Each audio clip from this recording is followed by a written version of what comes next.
Bonjour Phil, bonjour tout le monde et bienvenue dans ce super atelier, ce nouvel atelier compétences de l'école 5.3. Aujourd'hui, on va parler d'un mot qui fait souvent un peu peur, celui de l'échec. Et on va aussi évoquer celui que beaucoup, on ne sait pas trop toujours comment le vivre, savoir comment faire, c'est la résilience. Et l'échec, c'est celui qu'on va redouter, qu'on fuit parfois, celui qui va déclencher de la culpabilité, du doute, syndrome de l'imposteur, ça vous parle souvent. Mais aussi celui qui peut, si on le regarde autrement, devenir une espèce de boussole intérieure, une bifurcation bien plus utile ou un point de départ qui serait plus juste. Et la résilience, c'est pas celle des grands drames, mais c'est celle plus discrète qu'on construit quand on a un projet qui tombe à l'eau, quand on doute, mais aussi quand on choisit de se relever et parfois différemment. Et cet atelier du bloc 5 s'inscrit dans le parcours de votre bloc nutrition pleine santé. Et notre rôle vraiment chez 5.3, c'est de vous accompagner, à donner du sens à votre activité, à construire une posture solide, humaine, alignée, et même, et j'ai envie de dire même surtout, quand les choses ne se passent pas forcément parfaitement bien. Ça se trouve sur votre parcours de la pleine santé au niveau du bloc 5. On va travailler votre posture professionnelle.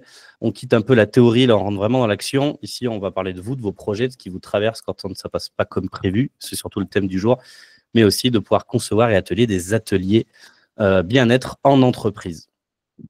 Pour ça, vous avez vos fondamentaux qui font la richesse de cette Est-ce que je école. peux t'interrompre juste une seconde, Oui, vas-y. Florian, C'est pas dans le juste bon pour que tu ordre. me masques la barre noire sur Ah ton oui, écran. Il y a marqué masqué, ouais. bien vu. Super. C'est tout bon. On est bon. Donc, les objectifs de cette formation, je vous le disais, c'est mieux vous connaître, acquérir des compétences pour accompagner efficacement les autres en qualité de vie et découvrir de nouvelles opportunités de revenus en animant des ateliers bien-être en entreprise. Pour ça, vous êtes accompagné avec vos fondamentaux, qui sont les fondations et la richesse de l'école 5.3, qui sont vos ateliers interactifs pour pouvoir explorer ça tous ensemble. Un espace en ligne clair pour avancer à votre rythme, des groupes de 3 à 5 élèves pour co-construire et partager. Et bien entendu aussi des mentors qui sont toujours là, qui sont des anciens élèves, qui cumulent plus d'une centaine d'heures d'intervention, que ce soit en entreprise, en association, en organisme de formation, et qui ont vraiment à cœur tous les jours de vous aider à développer votre projet. Et ils sont tous à votre écoute. L'équipe, on ne vous la présente plus, le docteur Yann Rougier, qui est créateur des formations 5.3, et Fabrice Boutin, directeur de cette belle école, ancien sportif de haut niveau, passionné de nutrition, sport et santé. Et moi, aujourd'hui, en tant qu'animateur, ah oui, j'ai oublié de vous parler de la nouvelle sauce secrète, le MMA. Si vous ne la connaissez pas, apprenez ce trigramme par cœur qui est la méthode, les mentors et l'appartenance. On va sécréter tous ensemble de l'ocytocine et ça, c'est génial. Aujourd'hui, à l'animation avec Phil et à l'expertise. Donc, moi, je suis Florian, formateur et conseiller en pleine santé. Et aujourd'hui, je vais vous proposer d'explorer ensemble une posture qui fait toute la différence dans un parcours pro. C'est celui qui vous permet de transformer vos difficultés en apprentissage, un espèce de ce qu'on pourrait croire comme un raté en déclic ou un recul en plus d'alignement. On va parler de neurosciences, de perception, d'élan et repartir avec des clés simples, concrètes et applicables pour mieux vivre ces moments où ça ne marche pas comme prévu. Donc, prenez de quoi noter. L'agenda du jour, il est comme suit.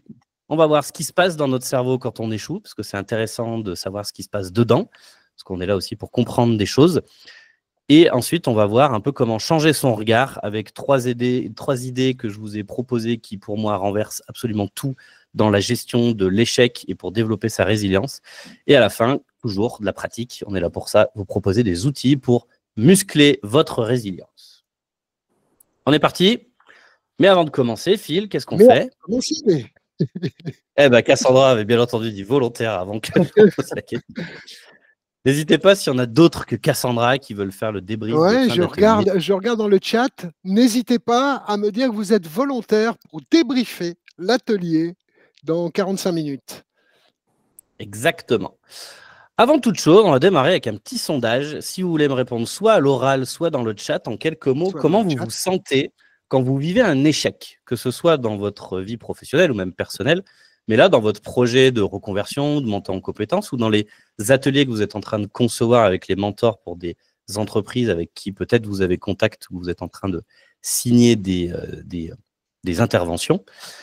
Quand vous échouez, qu'est-ce qui vous vient en quelques mots? Alors, j'ai Johanna qui lève la main. Ou Véronique, je ne sais pas laquelle des deux elle va en premier.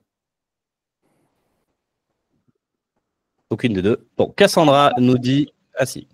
J'avais pas levé la main, enfin, j'ai pas fait exprès du moins, mais en tout cas, ça peut faire un manque de confiance en soi. Alors, baisser ta confiance en toi, c'est ça. Cassandra, elle nous dit, je me demande ce que j'ai pu louper, j'ai mal fait. Elodie, elle nous parle de déception. Qui d'autre veut partager comment il se sent quand il vit un échec? Personne. Véronique, Mais colère envers soi-même, ouais, dis-nous. je me remets en question et j'essaye de faire une petite rétrospective. Donc toi, ça t'amène à te remettre en question, c'est ça? Oui, voilà, je me remets en question. Je me dis peut-être que j'ai un loupé, peut-être que j'ai quelque chose que j'ai mal fait, que j'ai mal compris, que j'ai mal assimilé. Super. Mais c'est autant positif que négatif parce que je me remets en question et je vais pas jusqu'à la déprime. Donc je me pose plusieurs questions et ça peut être positif de recadrer ta façon d'avoir vécu l'échec. Oui, voilà, c'est ça. Super. On a Elodie qui nous parle de tristesse. On a Muriel qui nous dit c'est inconcevable d'échouer, donc il faut qu'elle réussisse. On a Orlane qui parle de déception, de remise en question, en effet, puis on remonte sur le ring. C'est un peu tout ça, en effet. Souvent, quand on vit un échec, on sent, parfois, on a de la honte, on est très déçu. Ça peut nous faire peur pour avancer ensuite. Et on a l'impression que ça remet tout en cause, que ce soit nos compétences ou même nos valeurs ou notre propre légitimité. Mais il suffit souvent de juste changer notre façon de le voir. Parce que l'échec, si ce n'était pas une faute, mais que ça pouvait être juste une preuve que, je sais pas, on est en mouvement, que c'est un signal ou c'est juste une étape vers quelque chose d'autre. Et j'avais envie de vous partager une citation d'abord de Maud Ankawa. Est-ce que tout le monde connaît Maud Ankawa? Toi, tu dois la connaître, Phil, je pense. Et je ne connais pas. J'avoue. Ah, tu connais pas? C'est une autrice française de best-seller. Elle a écrit Kilomètre Zéro et Respire. Elle écrit dans le développement personnel. Elle partage des récits inspirants sur le sens de la vie, la transformation intérieure, le courage d'être soi. Et ces romans, ils sont hyper humains, accessibles et très prisés d'un public féminin en quête de sens, souvent. Et Kilomètre Zéro, il est plutôt connu. Donc, ce qu'elle nous dit, c'est les seules vraies erreurs sont celles que nous commettons à répétition et les autres sont des occasions uniques d'apprentissage. Donc, en gros, le vrai problème, ce serait de les répéter sans se poser de questions. Et elle dit, c'est plutôt des occasions uniques d'apprendre. Et en effet, aujourd'hui, on va découvrir qu'on n'est pas défini par ce qui n'a pas fonctionné, mais on est plutôt défini par ce qu'on choisit d'en faire. Et on va retrouver comme cas pratique du jour Sophie. Sophie de la semaine dernière, pour ceux qui étaient là ou ceux qui ont regardé le replay. Sophie, elle avait été demandée pour créer des ateliers en entreprise. Je ne sais pas si tu avais vu le replay, Phil, de la semaine dernière. Elle avait été appelée pour faire 3 ateliers. Et malheureusement, Sophie, elle a procrastiné. Elle n'a pas du tout mis en pratique ce que j'avais dit à l'atelier de la semaine dernière. Rien n'a été créé et elle a fini par annuler ses interventions 3 semaines avant. Elle a écrit à la boîte en disant « je ne veux pas les faire ». Et elle culpabilise aujourd'hui énormément et elle vit cette situation comme un échec et elle remet un peu tout en question. Pauvre Sophie. Et on va l'aider à Sophie à comprendre un peu tout ça et voir qu'est-ce qu'elle peut tirer de cet échec-là, en fait. Alors, j'ai figé, est-ce que vous m'entendez? Ah, c'est bon. Donc, qu'est-ce qui se passe dans le cerveau quand on échoue? Quand on vit un échec ou ce que notre cerveau va interpréter comme tel, il y a un truc qui va s'activer et j'en parle souvent en atelier.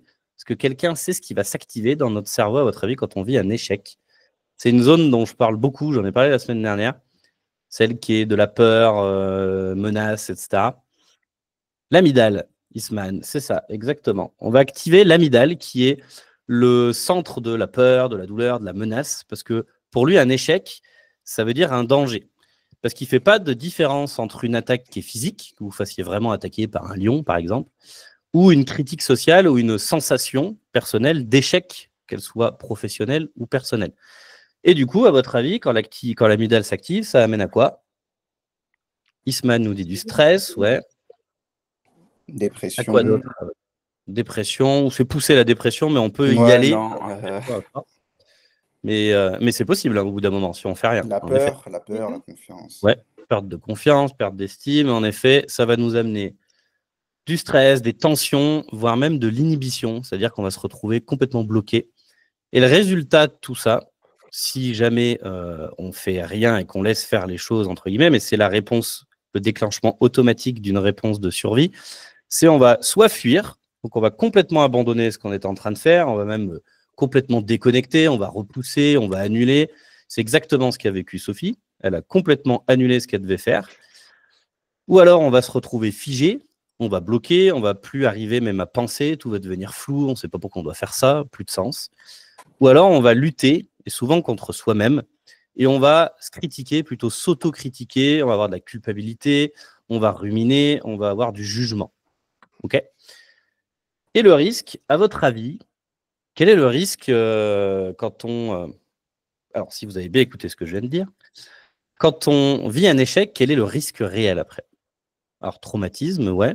Mais plutôt un échec égal, j'ai dit, comme on active la zone de la peur, une quoi, à votre avis? Frustration. Frustration, c'est pas mal, ça, frustration. Mais en gros, la frustration, c'est une douleur ou des douleurs. On va ressentir des douleurs, en fait.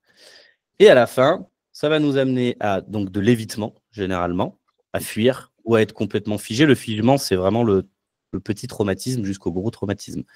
Et si jamais on répète cette espèce de petite boucle échec égale douleur égale évitement et qu'on le répète, le cerveau, il va créer un nouveau circuit qui va devenir en fait une boucle d'association inconsciente où pour lui, à chaque fois qu'on va vivre un échec, c'est douloureux et du coup, en fait, on va tout faire pour ne pas y aller parce que c'est douloureux et on n'aime pas quand c'est douloureux. Du coup, on va plutôt tout éviter, on va plus oser, on va s'éteindre.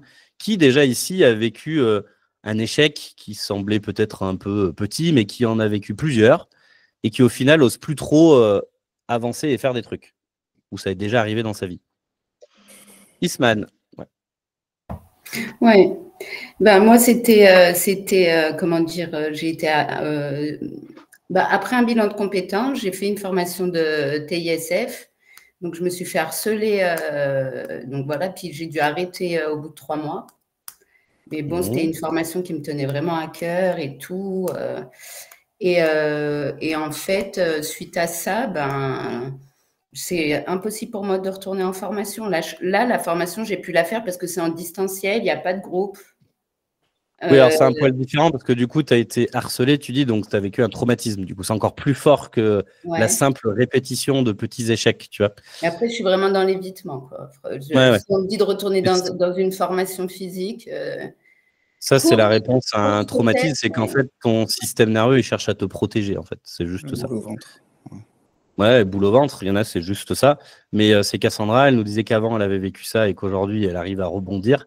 Mais en effet, quand on vit des petits échecs, parfois, ça paraît pas grand-chose. Mais moins on va travailler dessus, plus on va les répéter, plus on va éviter d'aller faire des trucs parce que notre système nerveux va se dire, de toute façon, ça va être douloureux pour nous, donc c'est pas cool. Donc, il préfère ne pas vous faire aller faire quelque chose. Donc, de la procrastination, comme on parlait, par exemple, la semaine dernière. Mais du coup, le cerveau, il est génial parce qu'il a un truc qui s'appelle la neuroplasticité, c'est-à-dire qu'on peut le reprogrammer et on va plutôt apprendre et le réorganiser cette espèce de schéma, on va dire, pour créer une nouvelle association. À votre avis, du coup, l'échec, qu'est-ce qu'on va en faire de l'échec? Ça va devenir quoi, un échec? Une force. Ouais, une force. Quoi d'autre? Apprentissage. Ouais. Une leçon.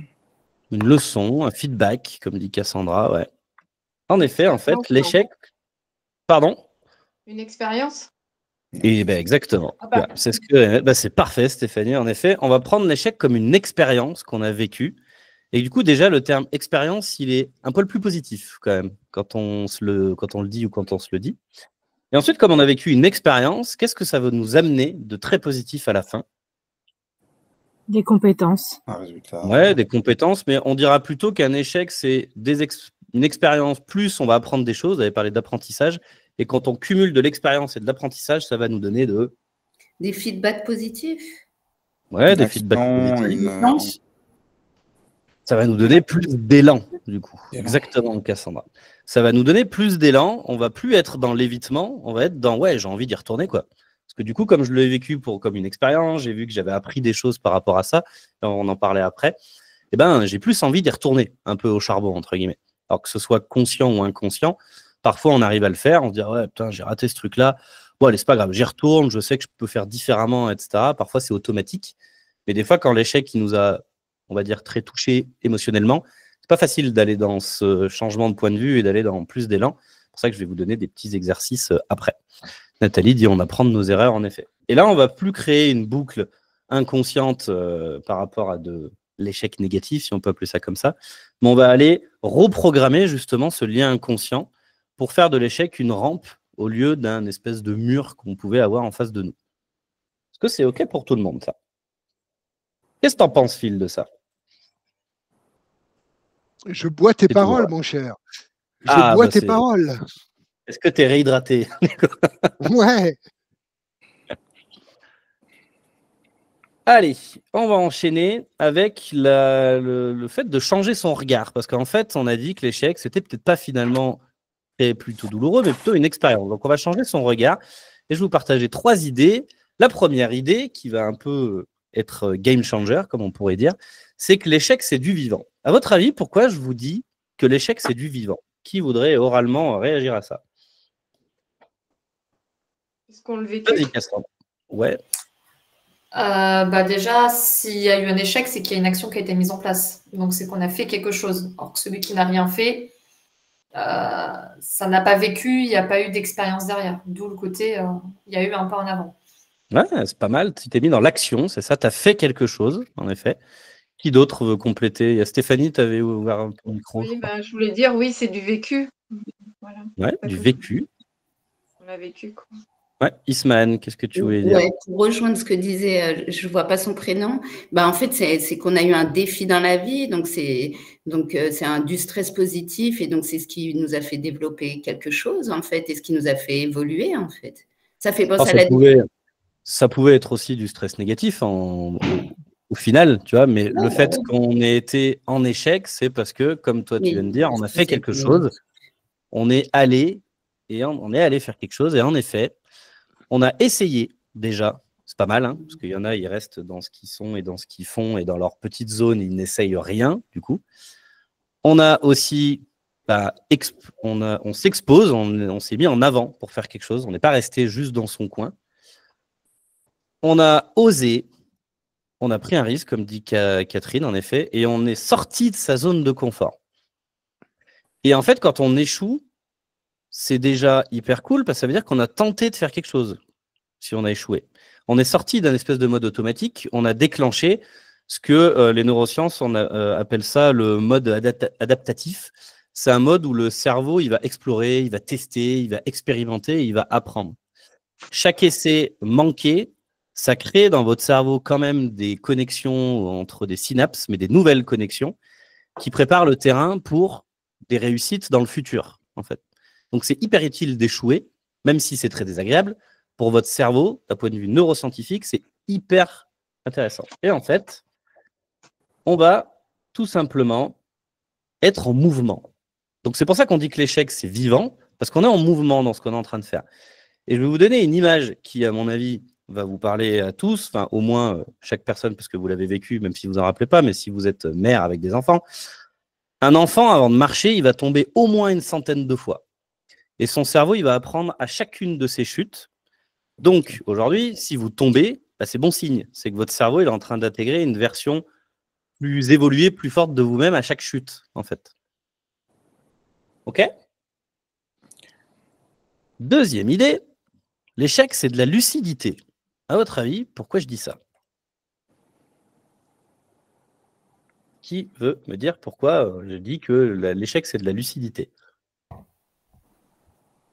Vas-y. Isman. Parce que c'est, comment dire, après, on va apprendre sur nous-mêmes pour ne pas refaire les mêmes erreurs. Donc, on arrive vers la conscience de quelque chose, en fait. Et puis, on va être de plus en plus conscient du plan d'action pour arriver à la réussite. C'est ça. Catherine, elle nous dit c'est un éveil dans le chat. Cassandra, qu'est-ce que tu voulais compléter? Cassandra, tu es toujours là? On a perdu Cassandra. Non, on a perdu Cassandra. Ah oui, pardon, ça a coupé. Je disais, en fait, on a tendance à vouloir se remettre en question. Quand on nous dit tu es quelqu'un de lucide, c'est une personne qui prend souvent du recul. Donc, on va reprendre du recul sur ce qu'on a fait pour mieux avancer. C'est ça. On dit que c'est de la lucidité parce qu'on va avoir une espèce de prise de conscience sur des choses, que peut-être on a ignoré une intuition qu'on avait eue au moment où on s'était lancé dans quelque chose. On avait peut-être un besoin qui était ignoré. Du coup, on va en prendre conscience. On avait peut-être un décalage avec ses valeurs, parce que du coup, on a fait le bloc 5 et on a travaillé sur ses valeurs avec les vidéos de Philippe. On a peut-être aussi eu une mauvaise écoute de soi-même. Ça rejoint un peu l'intuition, mais je trouve que c'est un petit peu différent. Et en fait, on va avoir en effet une prise de conscience. Et Sophie, par exemple, pour en revenir, elle est conseillère en nutrition pleine santé. Elle devait animer 3 ateliers en entreprise. Elle a procrastiné, elle a fini par annuler, elle a culpabilisé, elle s'est sentie nulle, en fait. C'est moi qui vous le dis, elle me l'a dit, Sophie, elle m'a dit, je me sentais nulle. Mais quand on y regarde de plus près, elle s'est rendue compte de plusieurs choses. En fait, elle se sentait pas prête à aller le faire. C'était pas le bon moment pour elle. Elle n'était pas assez préparée. Elle manquait aussi, elle s'est rendue compte qu'elle manquait de clarté sur son message. Malgré qu'elle avait avancé sur des petits ateliers, elle avait créé des trucs, c'était pas très clair. Et elle avait aussi peur de ne pas être à la hauteur. Et en fait, son échec, si c'était juste un espèce de signal à l'intérieur d'elle qui était hyper intelligent, et une lucidité dans son corps et dans son système nerveux qui disait, en fait, c'est juste pas comme ça, c'est pas maintenant, et peut-être que tu devais même pas le faire seul, en fait. Par exemple, c'est un exemple que je vous donne. Mais quand on vit un échec et qu'on se met un peu en mode introspection, on va aller voir derrière qu'est-ce qui se jouait, qu'est-ce qui a été ignoré, qu'est-ce qui n'a pas été nourri, qu'est-ce qui nous manquait. Et c'est souvent, parfois, pas le moment, ou parfois on n'a pas les bons outils, pas les bonnes compétences, on ne travaille pas avec les bonnes personnes, ou on était seul, ou on n'est pas aligné avec ce qu'on devait faire. Est-ce qu'il y en a qui ont déjà vécu un peu ce truc-là et qui, après coup, se sont rendus compte avec plus de lucidité d'avoir une prise de conscience sur quelque chose qui était ignoré? Personne? Johanna. Oui, moi justement, parce que par rapport à ce que je disais tout à l'heure, par rapport à mon projet, en fait, c'est vrai que je sentais bien qu'il y avait quelque chose que j'arrivais pas à faire. Et après, avec un peu plus d'introspection, je me suis rendu compte que j'étais pas forcément alignée encore complètement avec ce que je voulais proposer. Ah, c'est ça. Donc, tu as fait un moment d'introspection qui t'a amené à un peu plus de recul et une prise de conscience, du coup. Donc, tu as gagné en lucidité par rapport à ce que tu vivais peut-être comme un échec de ne pas arriver à avancer dans ton projet, etc. Ouais. Cool. C'est génial, ça, non? Tu étais satisfaite de cette prise de conscience? Alors, je sais même pas si le mot satisfait est le terme, c'est comme une libération. Ah, même encore plus fort, du coup. Ouais. Parce que du coup, tu vas pouvoir avancer, parce que du moment qu'on met de la conscience sur quelque chose, ça veut dire qu'après, on peut le changer. C'est pour ça que moi, ce que je fais en PNL, c'est que je ramène de la conscience sur ce que vous faites de façon automatique, répétitive, pour pouvoir le changer après et reprogrammer des choses. Et ne pas avoir peur de l'échec, surtout, de s'être trompé, en fait. Exactement, ne pas avoir peur de se tromper. Je crois qu'il y a quelqu'un qui l'avait écrit dans le chat à un moment, ça c'est vrai. Troisième idée, c'est tu es plus qu'un résultat. Qui veut développer à l'oral là-dessus? Pourquoi je dis qu'on est plus qu'un simple résultat? Johanna, Cassandra, je vois que les deux lèvent la main. On est plus qu'un résultat, on n'est pas que des pions, on reste quand même humain avant tout, on a aussi des émotions, donc oui, on a des résultats à atteindre, certes, mais derrière, comment on les vit? C'est pas un robot, on n'est pas remplaçable sur tout. Ouais, c'est vrai. C'est pas mal ça. Dans le chat, qu'est-ce qu'on a, Phil? On a ce que l'on fait n'est pas ce que l'on est. Ouais, j'aime bien aussi ça. Qui a levé la main? Isman, ouais. Ouais, moi c'est marrant parce qu'il n'y a pas longtemps, là, j'ai mon fils, il est un peu en difficulté scolaire. Et il y a certaines notes et certaines matières, c'est pas top. Et puis je me dis que voilà, en fait, il n'est pas le reflet de ses notes. En fait, peut-être qu'il n'a pas des bonnes notes, mais il a peut-être quand même acquis la moitié des compétences. Il a peut-être quand même acquis de la méthodologie dans certaines choses. Donc, ça veut dire que son bulletin scolaire n'est pas forcément le reflet des compétences qu'il a acquis dans certaines matières, en fait. Ouais, exactement. La note, elle n'est pas terrible, mais au final, on ne sait pas ce qui s'est passé dans son petit cerveau. Bon, il a 11 ans, hein, dans son petit cerveau, et peut-être qu'il a quand même avancé dans les matières et que ses notes ne le montrent pas. Hein. Ne sont pas le juste reflet de sa propre évolution. C'est ça. Sa propre croissance, ouais, en effet. Nous sommes la somme de nos expériences, ça ne nous résume pas, Orlan. Ouais. Alors, Orlan, tu as ton micro. Je disais qu'on ne peut pas se limiter juste à une expérience, un résultat, puisque c'est quelque chose qu'on va faire évoluer si on récupère de la lucidité et un petit peu d'analyse de la situation. Donc, on ne peut pas se limiter à une... C'est un peu comme si on dit on n'a pas perdu la guerre, c'était juste une bataille, quoi. Oui, c'est un peu ça. Ouais. J'aime bien cette façon de voir les choses, en effet. En effet, on est plus qu'un résultat. Ce que l'on vit est différent de ce que nous sommes. Il faut bien se rendre compte. Donc, on a notre cerveau devant, là, que j'en parle souvent d'ailleurs. Notre préfrontal, il est là pour tout ce qui est quantification, évaluation, les mesures, le très factuel. Mais ce n'est pas votre dernier projet ou votre dernier atelier ou votre dernier post Instagram ou votre dernière performance qui va vous définir réellement. C'est ce que vous allez apprendre, ce que vous allez ressentir et ce que vous allez en faire après, que vous allez transformer pour amener de la croissance. Et la vraie réussite, c'est de se relever avec plus de vérité, plus de force, plus d'alignement, mais c'est surtout se dire que ce qu'on est, c'est ce qu'on choisit de faire avec ce qu'on vit. Et j'irai même plus loin, c'est ce que j'ai dit un peu dès le début, c'est ce qu'on va vivre, il faut qu'on choisisse ce qu'on va en faire, mais qui on est réellement n'est pas le résultat de ce qu'on va faire, mais de ce qu'on choisit de faire avec ce qu'on vit. En gros. Ça va pour tout le monde, ça? Que vous êtes OK avec ça? Ça vous parle? Et c'est là où prend tout son sens le fait que échouer, ça ne va pas nous définir nous non plus, même si le résultat n'était pas cool, qu'on a vécu un raté, on n'a pas réussi, on a fait des erreurs, ça ne nous définit pas. Par contre, ce qu'on va en faire après, ça va définir de la manière dont on va pouvoir évoluer, apprendre et croître personnellement, mais même professionnellement, et même dans nos compétences, du coup. Weissman. Ouais, moi, du coup, quand j'ai raté raté, bon, on va utiliser d'autres mots positifs.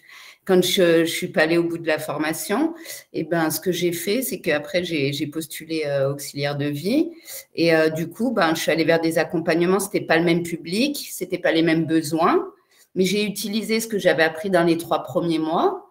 Donc, ça a quand même été enrichissant. J'avais appris des choses et du coup, j'ai changé de public et changé de besoin. Du coup, j'en ai quand même fait quelque chose de mes 3 mois de formation. J'ai rebondi sur autre chose. Bon, en général, les gens font auxiliaire de vie, ils vont vers TISF. Bon, moi, j'ai fait le contraire, mais bon. Mais du coup, tu t'es surtout j'en ai fait quelque chose. Tu t'es servi du peu que tu avais appris, même si tu n'es pas allé au bout, pour pouvoir développer autre chose à côté. Et en effet, même si des fois, vous allez vous lancer dans des trucs qui, finalement, ne vont pas vous convenir ou par raison X ou Y, que vous n'allez pas pouvoir aller au bout, parce que ça vous rappelle quelque chose qui n'était pas cool, un trauma ou j'en sais rien, mais on n'est pas obligé d'aller jusque-là. Mais quand même, ce que vous avez vu, entendu, ça va vous servir, c'est de l'expérience cumulée et parfois des compétences qu'on peut se servir après. Moi, aujourd'hui, il y en a qui me disent « Oh là là, tu as perdu 10 ans de ta vie à faire de l'informatique avant. » Je fais non, j'ai d'abord juste mis 10 ans à me rendre compte qu'il fallait que je fasse autre chose. Mais aujourd'hui, ces 10 ans dans l'informatique m'aident énormément dans mon quotidien, dans ma faculté d'analyse, parce que j'étais analyste avant d'être ingénieur. Et du coup, pour analyser même le comportement humain aujourd'hui, ça m'a servi. Ouais, c'est un transfert de compétences, quoi, en fait. Oui, c'est ça. Et les compétences peuvent être mises pour un métier, un autre métier. C'est comme quand on se rend compte de ses valeurs. On peut trouver un autre métier qui n'a rien à voir, mais tant qu'on est aligné avec soi-même, etc., les compétences, on va les développer, on va pouvoir les transposer et on va arriver à travailler dans un autre truc qui n'a rien à voir. Cool. Je vais vous parler de quelqu'un. Un petit bonus inspiration. Est-ce que tout le monde connaît Oprah Winfrey? Normalement, ça parle à pas mal de monde. Oprah Winfrey, pour ceux qui ne connaissent pas, elle est animatrice, productrice, c'est une philanthrope américaine. C'est une des femmes les plus influentes au monde. Elle est issue d'un milieu en plus très modeste et elle a réussi à transformer ses blessures en puissance en devenant vraiment une icône de la réussite et de la résilience. Et son parcours va incarner tout ce qui est dépassement de soi, la vulnérabilité mais assumée et l'impact positif à vraiment très grande échelle pour elle. Et il faut savoir qu'elle, au début, elle a été virée de son premier job de journaliste, comme une malpropre en plus. On lui a dit qu'elle était trop émotive et du coup pas assez professionnelle. Du coup, c'était pas bon pour elle. Et elle a essuyé énormément de refus, de moqueries et elle a fait énormément d'échecs. Donc, elle aurait pu s'arrêter là. Hein. Quand on a vécu ce genre de truc, on pourrait se dire ok, c'est pas du tout fait pour moi.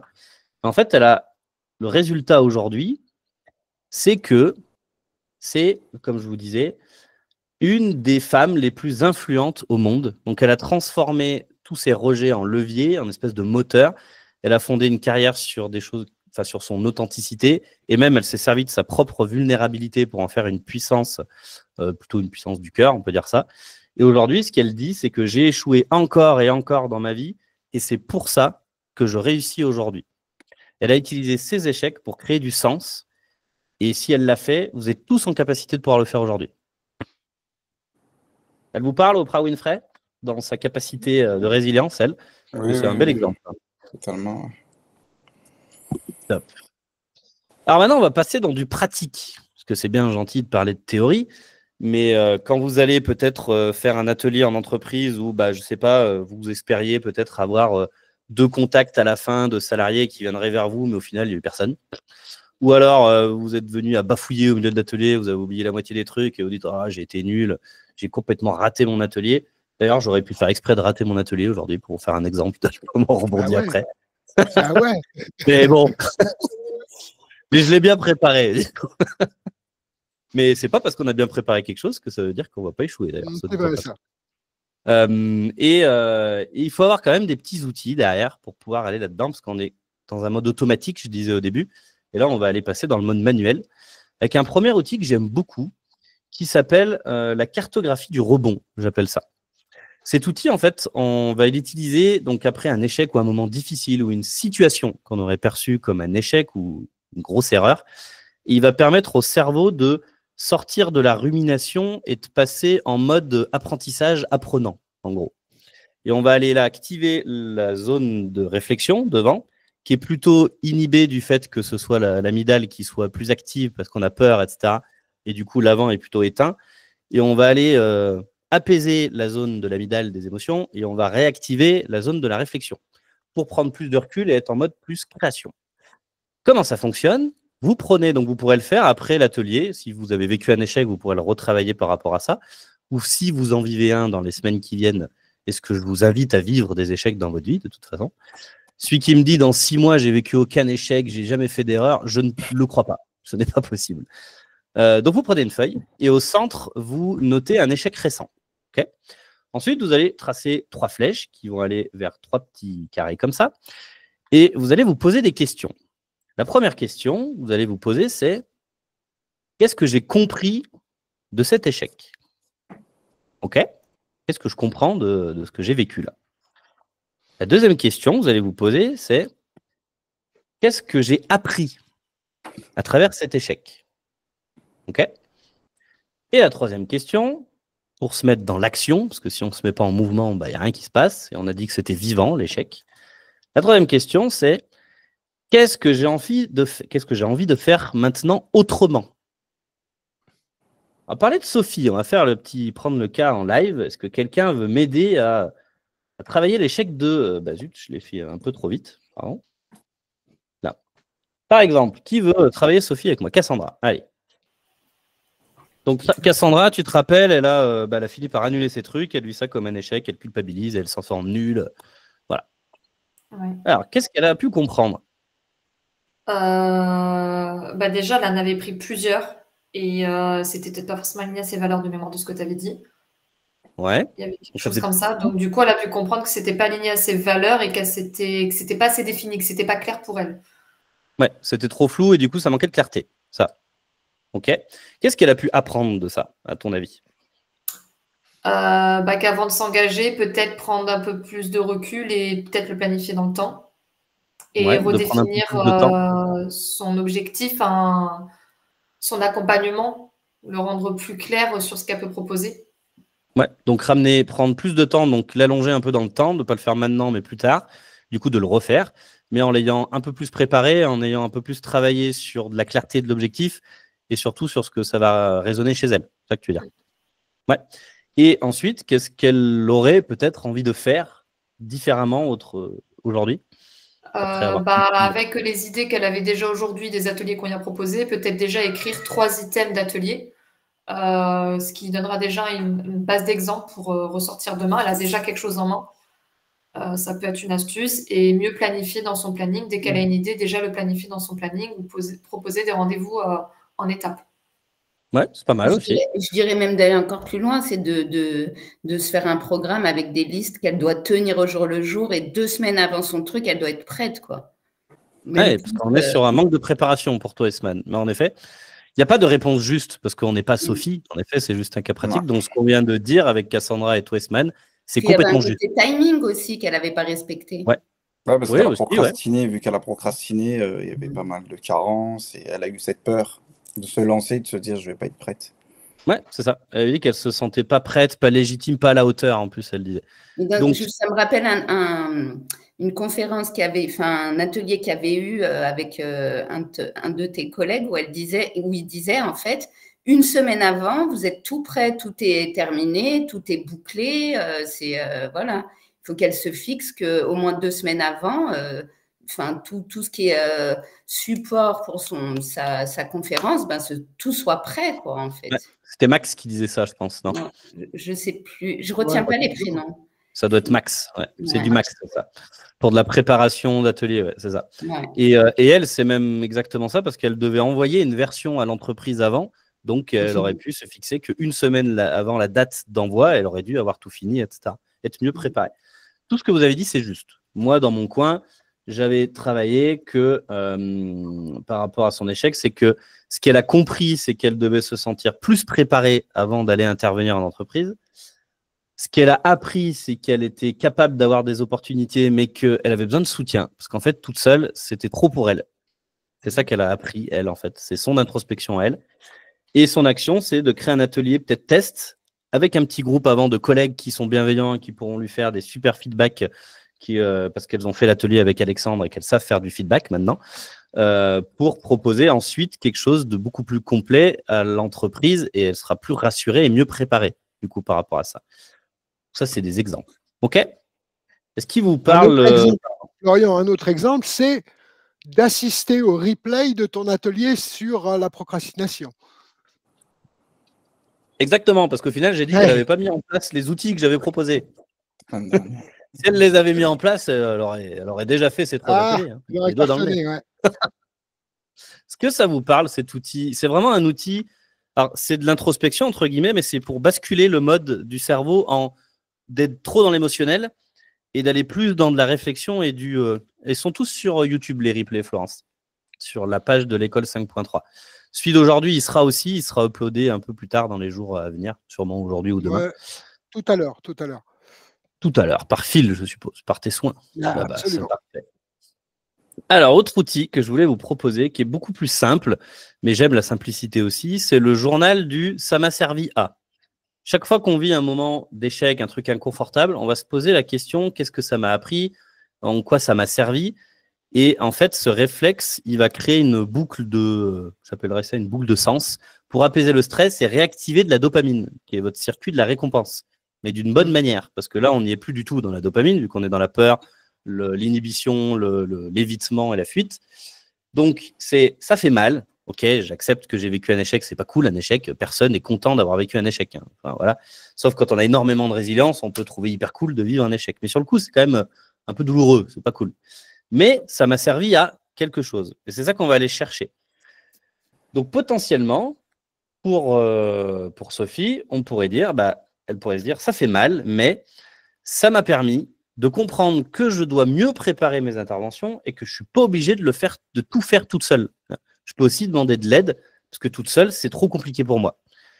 Et en fait, son cerveau, vu que le cerveau, il adore les boucles qui viennent se refermer, comme ça, on va créer une nouvelle boucle, mais qui est beaucoup plus positive. On ouvre un « ah ouais, ça fait mal » et on le referme avec un « ouais, mais j'ai compris que je devais mieux me préparer, que je devais pas le faire toute seule, que je devais me faire aider, etc. » Et on va ancrer des nouveaux apprentissages en faisant ça. Ça paraît hyper bête à faire comme truc, mais je vous garantis que c'est hyper puissant. Comme quand vous vous dites les super pensées de « oh là là, ça va mal se passer, mon atelier en entreprise », et juste la pensée de « et si ça se passait bien, ce serait comment ?» Juste ça, là, ça change tout là-bas dedans. Et pourtant, c'est juste une petite phrase, une petite pensée. Mais sachez que les états émotionnels que vous avez aujourd'hui sont la suite des pensées que vous avez de façon consciente ou inconsciente, de toute façon. Donc là, on vous propose de volontairement les diriger pour vous amener à une nouvelle boucle, mais plus positive et constructive surtout. Ça vous parle, ce petit truc-là? En plus, c'est hyper simple à faire. Moi, j'adore. Je m'en sers souvent, d'ailleurs, celui-là. Et le dernier exercice, c'est ce que j'appelle le rituel du vendredi soir. Alors, il y en a qui vont peut-être le connaître parce qu'ils le font d'une certaine manière. À votre avis, quand j'appelle ça le rituel du vendredi soir, à quoi ça pourrait correspondre?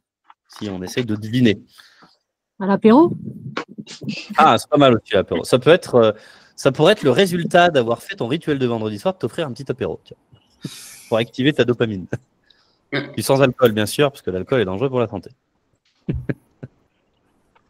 Alors, qui veut réagir oralement? Un bilan de la semaine. Ouais. Moi, je suis encore un peu connectée gestion du stress que je viens de finir, un peu genre comme la machine à laver les émotions, de repasser un peu sa semaine à l'envers de nos échecs, nos réussites, et puis tout basculer en réussite.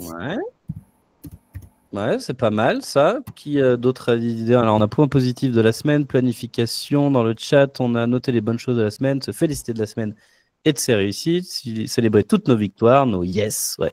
J'aime beaucoup les yes comme ça. Donc, on va avoir 3 choses, une chose et une chose. À votre avis, les 3 choses, qu'est-ce que ça va être? On va noter 3 quoi? Ça prend 5 minutes, hein, ce rituel. Pas plus. La chose la plus importante de la semaine qui serait... Réussite. 3 points positifs. En effet, moi, j'appelle ça nos 3 fiertés de la semaine. C'est des trucs qu'on a déchirés dans la semaine, même si c'est qu'on a réussi à aller distribuer un flyers à la boulangère, ou qu'on a réussi à répondre à un mail à une société qui nous avait sollicité, ou à répondre à une sollicitation qu'on avait engagée et on avait des suites. C'est une fierté, il faut en prendre conscience, on est content de ça. Donc à la fin de la semaine, on va noter 3 fiertés, je vous dis 3, mais vous pouvez aller plus, hein, si vous en avez plus, hein, vous ne privez pas.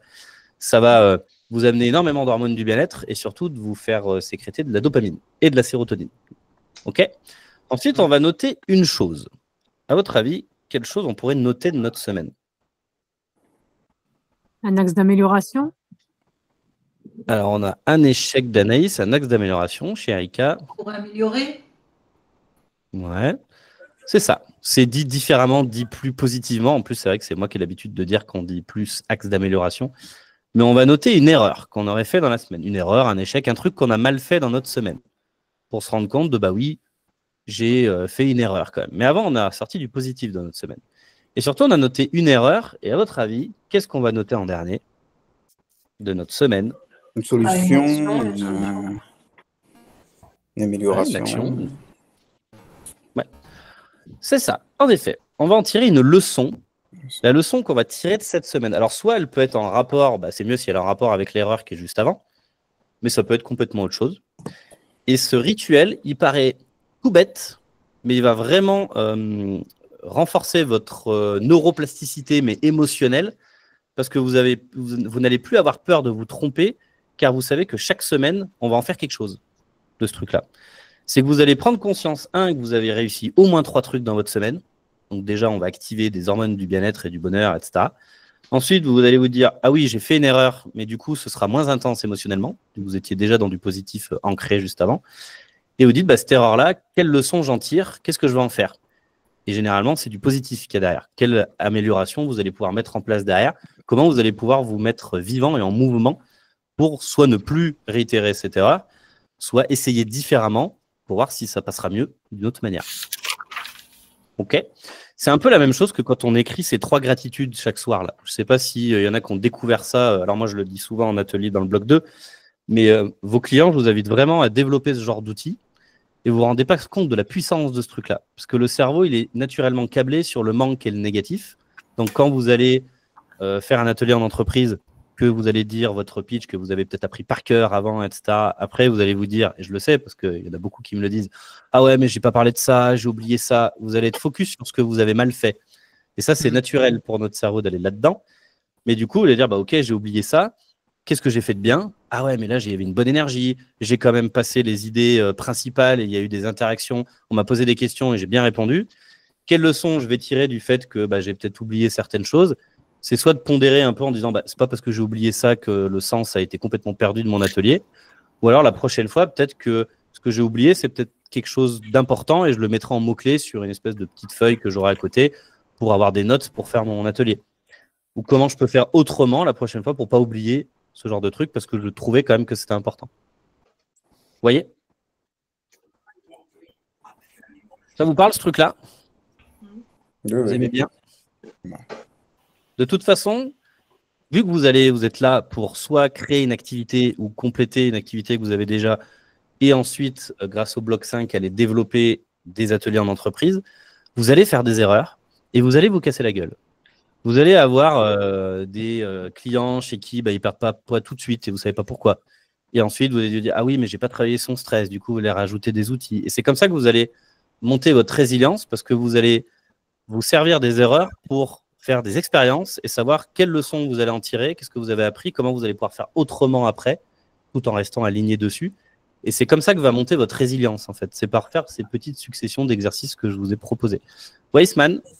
Ouais, et tout ça, on peut le faire aussi avec des événements passés? Complètement. Ouais. De toute façon, ton cerveau, il ne fait pas la différence entre la réalité et l'imaginaire. Donc, que ça se passe là, hier, il y a 10 jours ou il y a 10 ans, c'est pareil pour lui. Alors, par contre, si c'est un gros trauma d'il y a très longtemps, les exercices que je te donne, ils sont peut-être un peu faibles, même très faibles, tu vois, c'est pas fait pour. Mais si l'an dernier, tu as fait une erreur et que parfois tu y repenses un peu ou que tu as l'impression que tu n'oses pas aller vers quelque chose dû à cette erreur-là ou à cet échec, tu peux le retravailler avec 1, 2 ou les 3 exercices, ça fait pas de mal, et trouver celui qui te convient le mieux. Comme je disais, c'est pas la peine de faire à chaque fois les 3 exercices que je vous propose, mais de prendre celui qui vous convient le mieux. Et pour ça, il faut les expérimenter. Après, c'est plus voir d'une autre façon, en globalité, des passages de notre vie, quoi. Je pense pas, c'est cas par cas, voilà, c'est que comme ça, même dans notre langage, on dira les choses autrement. Au lieu de dire j'ai échoué, ben voilà, j'ai pour une ceux qui ont fait le bloc expérience, 2, toi, tu as fait le bloc 2, toi. Il y a donc l'outil du scénario émotionnel inverse que vous retrouvez sur le site Delta Médecine du Dr Rougier, où à un moment, on revoit les événements pas cool de notre journée, les petites emmerdes, comme dit le Dr Rougier, et on se dit, c'est pas grave, je ferai mieux la prochaine fois. C'est une forme de changement de regard sur quelque chose qu'on a vécu qui n'était pas cool, en se disant, bon, c'est pas grave, je vais faire autrement la prochaine fois. Et du coup, on développe un peu sa résilience en faisant ça. Par contre, il faut essayer de le faire différemment la prochaine fois. Il faut après se mettre dans l'action. Mais dans l'inconscient, on va changer la boîte de ça a activé mon amygdale, ça faisait peur, c'était stressant, en un truc qui finalement n'était pas stressant en fait. Mais c'est un très bon exemple aussi. Et je voulais terminer avant qu'on papote ensemble avec vos questions. Donc, on retient que, vous n'êtes pas votre échec, vous êtes ce que vous en faites après. Okay, un échec, ça ne va pas vous définir. Par contre, ce que vous allez en faire après, ça va tout changer. Tomber, c'est normal. Rebondir, ça s'apprend et c'est même très bien. Et vous allez vous casser la gueule et j'espère que vous allez vous casser la gueule dans vos projets, que ce soit professionnel avec 5.3 ou personnel. La résilience se développe grâce à des outils simples et réguliers. Donc moi, je vous propose des trucs toujours très simples. J'ai l'impression, mais je crois que oui. Et si vous vous disciplinez à les mettre en pratique, je vous garantis que ça va être game changer pour votre vie. Et ensuite, petite citation d'Ariana Huffington. Huffington, oui, c'est ça. Est-ce que vous savez qui c'est, Ariana? Elle vous parle ou pas? Huffington Post. Eh oui, c'est ça. Donc, elle est entrepreneure, autrice, elle est fondatrice du Huffington Post, mais aussi elle a créé Thrive Global. Tu connais ou pas, Phil, toi? Ouais, je connais. C'est une société, parce qu'en fait, elle a vécu un burn-out, Ariana, et maintenant, elle a créé cette société pour aider les femmes et les entreprises à redéfinir la réussite sans sacrifier leur santé. Donc, elle milite pour une vision plus du succès qui soit plus humaine, basée sur le bien-être, le repos et le sens. Et donc, elle travaille énormément avec des femmes qui ont vécu des burn-out, des choses très fortes dans leur vie professionnelle pour se reconstruire et avoir une vision du succès qui soit plus alignée avec elles-mêmes et leur sens. Et donc, elle dit, ne crains pas l'échec, ce n'est pas l'opposé du succès, c'est une partie du chemin. Et j'aime beaucoup cette citation, ça veut dire qu'on va se casser la gueule, mais ça fait partie du chemin qu'on doit suivre pour aller vers le succès et la réussite, parce que ce n'est pas la chute qui compte, c'est la manière dont on se relève et on choisit d'inventer à partir de là, justement. Ça me rappelle la célèbre citation de Churchill, le succès, c'est d'aller d'échec en échec sans perdre son enthousiasme.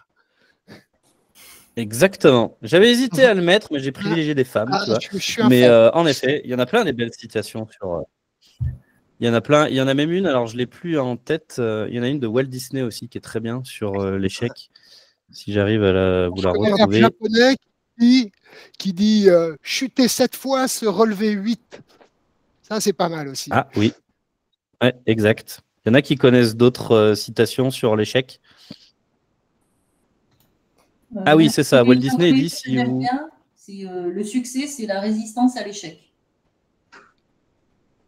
Ah oui, aussi. Ah, très bon ça. Bon, j'arrive pas à la retrouver, celle de Walt Disney sur l'échec. Ouais, moi, Si je je la l'aide beaucoup retrouve, quand je justement je vis un échec dans l'instant présent. Je me la dis tout de suite dans ma tête et ça fait du bien. Voilà. Merci Myriam, super. Reste par là pour le succès. Bon, bah merci pour cet atelier. Est-ce que vous avez des questions? Il nous reste du temps, c'est cool. J'ai eu un bon timing, on va pouvoir échanger. Ouais, t'as été parfait là. Qui a eu voit sa vision de l'échec un peu modifiée après cet atelier? Qui veut donner du feedback? À l'oral, c'est mieux. Je préfère. Alors, qui a levé la main? J'ai pas vu. Personne. J'ai cru. Qui veut réagir oralement? Allez, venez échanger avec moi. Je mords pas. Moi, je vais te faire un petit retour. Allez, merci. Fais un feedback construit à la Alexandre. Sur les échecs, en plus, il n'y a pas longtemps, je m'étais moi-même posé la question. Je sais que j'ai eu cette formation-là et j'en avais pris une autre. Sur une journée, quand j'ai fait le deuxième bilan avec l'autre formatrice, je me suis dit, c'est pas possible, j'ai l'impression de tout reprendre à zéro. Donc pour moi, c'était un échec. Hein. Sincèrement, j'ai passé 3 heures au téléphone avec une autre personne. J'ai dit, mais c'est pas possible, j'ai avancé, j'avais tout défini. Et là, on me dit que c'est pas assez clair, je sais plus où j'en suis. Et finalement, alors, j'avais pas ces outils, mais je me suis quand même rappelé de tout ce que j'avais déjà mis en place. Donc si ça avait déjà été mis en place, repartir sur ce que j'ai déjà fait et pas recommencer à zéro. Parce que c'était pour moi comme si, oui, si je recommence tout à zéro, c'est perdu. Je vois pas l'intérêt de le refaire. Et là, la petite anecdote encore tout à l'heure, depuis avril, certains savent que j'ai des soucis de tablette où je dois reprendre tous mes cours. Bah, pas loupé, juste avant de me connecter, ma tablette, j'ai une belle visio comme quoi elle s'allume, elle s'éteint, juste avant de commencer l'atelier. Comment je dois le prendre? Bon, bah là, qu'est-ce que j'ai fait? J'ai repris un autre feuille de papier. Ça ne m'empêchera pas que j'ai tout en tête. Mais bon, bah, c'est peut-être plus le numérique qu'il me faut, c'est peut-être plus les feuilles de papier et je vais devoir retravailler encore autrement. Mais voilà, en tout cas, ça m'a permis de prendre plus de recul que si ça se reproduit, c'est qu'il y a aussi une raison et qu'il y a peut-être une autre méthode. Donc, c'est comme ça que je l'ai vu. Donc, ça peut donner des idées. C'est intéressant ce que tu dis parce que souvent, quand on répète les mêmes erreurs, qu'il nous arrive toujours les mêmes trucs un peu à la con, j'ai envie de dire, c'est le meilleur moment où il faut se poser la question de qu'est-ce qui se passe là en fait. Il se joue quoi? Est-ce que j'ai ignoré quelque chose? Est-ce qu'il faut que je fasse quelque chose autrement? Est-ce qu'il faut que j'investisse, que ce soit dans des compétences ou autre chose, ou juste que je me rende compte que j'ai d'autres outils que j'ai déjà et qui me conviennent peut-être mieux, et c'est juste que je dois aller là-dedans en fait. Et souvent les répétitions de petites emmerdes, il y a un gros message derrière. C'est tout à fait ça. Cool, merci Cassandra. Alors, on a Nathalie qui nous a retrouvé la citation, en effet, c'est « Il faut toujours viser la Lune, car même en cas d'échec, on atterrit dans les étoiles ». Celle-là que j'aime bien de Walt Disney, en effet. Ah, elle est belle. Isman, dis-moi tout. Ouais, du coup, moi, ça m'a, comment dire, là, bah, moi, je commence le parcours entrepreneuriat. Du coup, je me dis, allez, action, on s'en fiche, il n'y a pas il n'y a pas d'échec. Ça m'a donné une petite impulsion, en fait. D'oser faire les choses, c'est pas grave, en fait, je fais que apprendre. Voilà. Voilà, parce que moi, je suis pleine de peur, je suis pleine de blocage. Du coup, maintenant, ça va être, c'est pas grave, en fait, il n'y a pas d'échec. Faut foncer, il faut oser, il faut faire. C'est ça. Après, tu as le droit de prendre conscience de tes peurs parce qu'elles sont là pour quelque chose. Les peurs, elles sont là pour te protéger quand même de base. Donc, c'est pas hyper malveillant. Par contre, comme ça peut te bloquer, t'empêcher, procrastiner, t'inhiber et t'empêcher d'oser faire des choses, là, c'est un peu plus emmerdant. Mais tu peux dire, OK, je sais que j'ai peur de ça, mais je vais quand même y aller parce que le but après, il est plus important. Ça va me permettre d'aller travailler dessus malgré tout. Et s'il faut vraiment que j'aille plus en profondeur, j'irai avec quelqu'un à côté. C'est peut-être pas le moment où j'ai pas trouvé la bonne personne, mais au moins je vais y aller parce que c'est de l'expérience et je vais engranger des trucs hyper positifs. J'en ai une là, par exemple, que j'ai conscientisée quand sur WhatsApp, on nous demandait de se présenter, on nous disait un peu d'expliquer nos peurs. Mais par exemple, j'ai peur de ne pas avoir de résultats dans mes accompagnements, perte de poids. J'ai peur que les gens ne perdent pas de poids. Donc, il y a un moment, il faut que j'arrête de me fabriquer des peurs, que j'y aille, que je fasse et que, voilà. Ça, c'est une croyance, du coup, ouais. Voilà, là, il n'y a qu'en agissant que, de toute façon, le remède, il va être en agissant et puis en réajustant ses accompagnements au fur et à mesure. Tu as appliqué la formation sur toi-même? Bah, moi, ça va, je n'avais pas trop de poids à perdre. Voilà. Tu n'en as pas pris, au moins. Moi, j'avais besoin pour la vitalité. J'étais épuisée du résultat. J'en ai eu sur la vitalité, par contre. Ah, et puis, donc tu as des résultats. Et le stress, ah oui, là, j'en avais extrêmement Donc, tu sais que les compétences que tu as apprises fonctionnent, du coup. Ah oui, oui, oui. Mais sur Et la puis, perte je suppose... de poids, pas... Oui, mais je J'ai suppose pas eu que énormément de comme bêta-testeuses. tu donc, suis peut-être des comptes sur Instagram ou des bêta-testeurs, tu vois, ça peut marcher. Ça a marché sur d'autres. Donc, il n'y a aucune raison que ça ne marche pas sur tes clients. Tu vois. Généralement, on se crée une croyance de j'y arriverai pas, soit parce qu'on a eu beaucoup d'échecs ou très forts dans le passé. Du coup, on se crée la croyance de ça va pas marcher, j'y arriverai pas, je suis nul, pourquoi ça marcherait avec moi? Ou juste parce qu'on n'a jamais fait ça et du coup, on n'a pas d'expérience déjà enregistrée et donc c'est de l'inconnu et donc ça fait peur.